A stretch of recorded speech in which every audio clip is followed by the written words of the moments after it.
All right, all right, all right. As you can see, I got that bracket up out of there.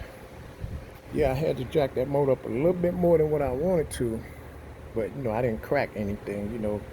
Sometimes you gotta work this thing out of. You may see other people on there doing the same thing I'm doing. 2002 Volkswagen Jetta, 1.8 turbo. Okay, yeah, I had to work that out of there. That damn thing didn't want to come out, I tell you that.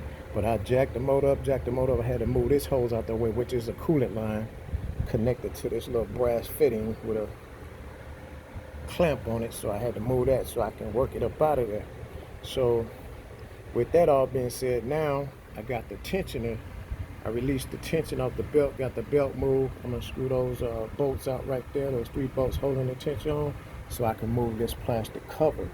But before I do that, yeah, I can still do that. I'm just gonna turn the engine over and get it top dead center right here. It's a mark right here. Wherever this mark land at, then I go down there and look at that mark. That mark should be almost at the top too. So you wanna mark that, I'm gonna show you that too. I'm gonna make my own mark, put a chalk mark on there. That way you can see how it's done. All right, let me go and remove this tension off of there so I can get to that piece. Out.